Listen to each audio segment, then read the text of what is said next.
I teach second grade in Alabama. And second grade in Alabama is a very important year because that is the year in which teachers identify students to be tested for the gifted and talented programs.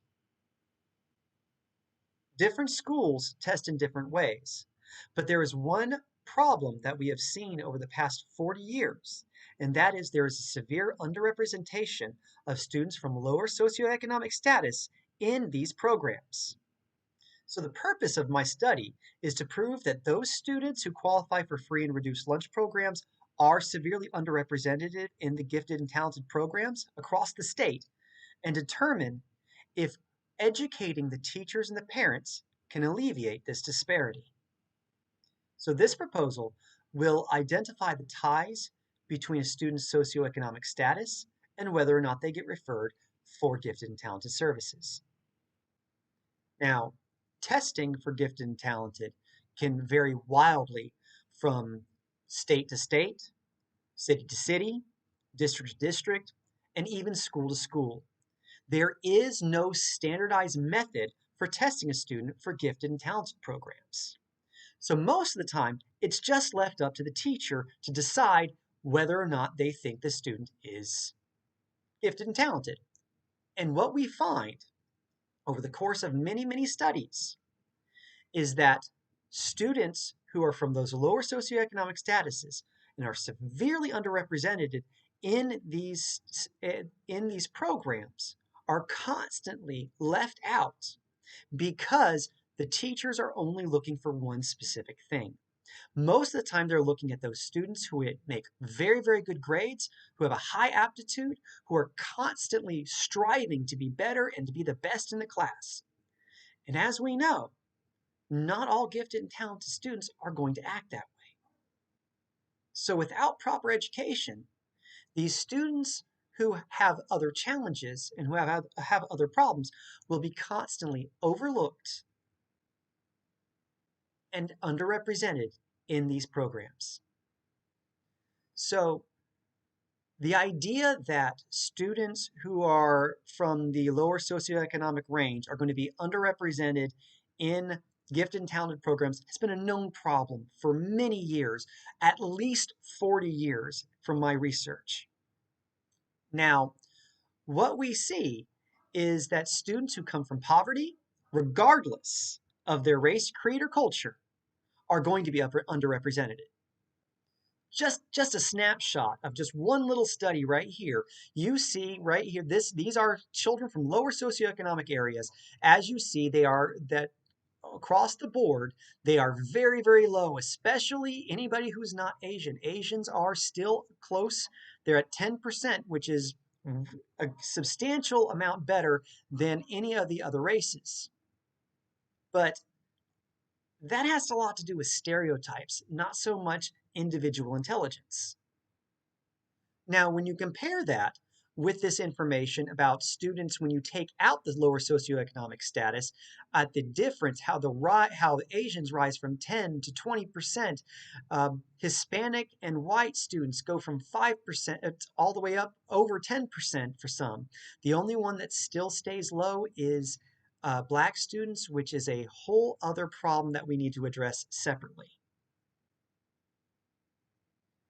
Now, the experimental research plan involves creating two different groups across a district. Data will be analyzed between the two groups at the onset of the study to determine the current disparity of income levels based on the free and reduced lunch programs of numbers of each area. Now, one group will continue the normal process of selecting students for the gifted and talented programs. No additional education, no additional services are going to be offered to them. The second group will involve a coordinated effort to educate teachers and parents. The second group will have education on gifted tendencies and traits. A professional development class will be given to the teachers prior to the second 9 weeks, which is generally when this identification happens. Alongside the professional development for the teachers, information packets will be sent home to parents so they can look to see if their child exhibits any of these traits, and hopefully become an advocate for their child. When the study is concluded, Data will be gathered again to identify if educating the population had any significant impact on the students' enrollments in these programs. So data from previous studies suggest that across the board, students who are from a lower socioeconomic status will be overlooked. This even goes into countries where there is a more homogenous culture, a more homogenous race. So many Asian cultures where there are very few outside ethnicities, it is always going to be the case that those students from lower socioeconomic statuses are going to be those that are overlooked. So there are a lot of different programs that we can use to educate the parents and the teachers on gifted traits. Several international countries, several international school systems have utilized the Hope scales. My own uses the TABS scales.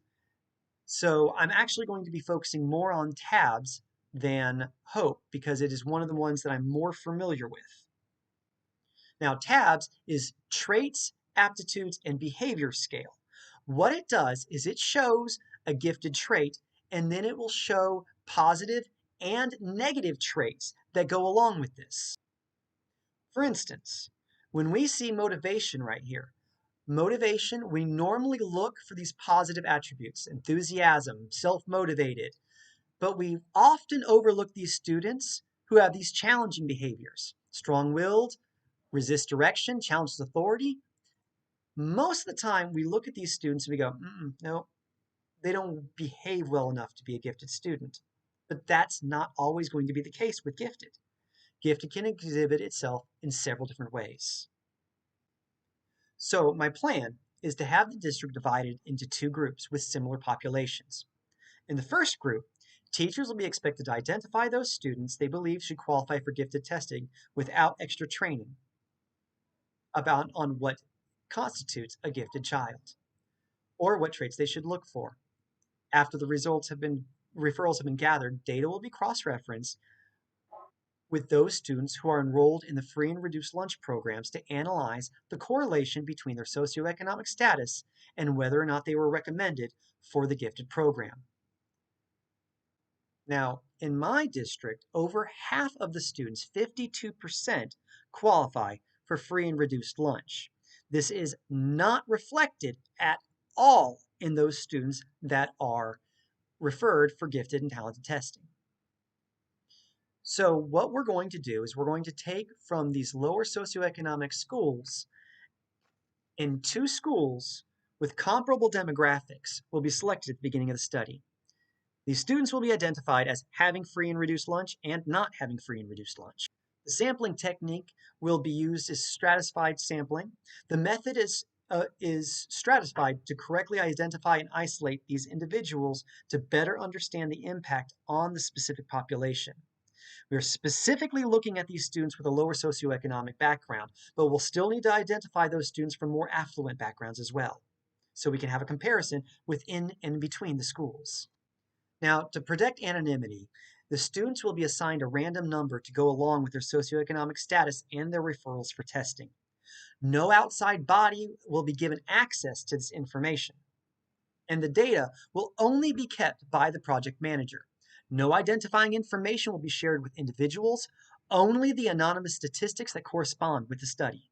The dependent variable in the study is the percentage of students in the free and reduced lunch program that are enrolled in gifted and talented programs. The independent variable in this study is the education of teachers and parents and its effect on the dependent variable, the enrollment in the gifted and talented programs. The study will begin in the second 9 weeks of school. Before the gifted and talented teachers come into the classrooms, the teachers will attend a professional development class with the intention that it will assist in them making an informed decision as to who should be referred to the gifted and talented programs. Along with the professional development course, teachers will also be given reference guides of things to look throughout the course of their teaching. When the time comes, the teacher will make the recommendations for testing to the gifted coordinators. These names will be cross-referenced by the project coordinator to analyze the percentages of students who qualify for free and reduced lunch. These numbers will be checked with those numbers from previous years to see if there is to see the process will be repeated to see if a correlation exists and to see if there is any improvement over the course of a few years. After 3 years, data will be compiled and the two schools will be compared to look to see for quantifiable results. Now, the limitations of this study are ones that have plagued gifted and talented programs for years. One of the biggest problems is we don't know what's going on inside a child's home. So we don't know where they're coming from. It's just one of the unknowns and the limitations that we cannot work around. However, I believe with education and proper motivation, we can help to alleviate this disparity between the haves and the have-nots.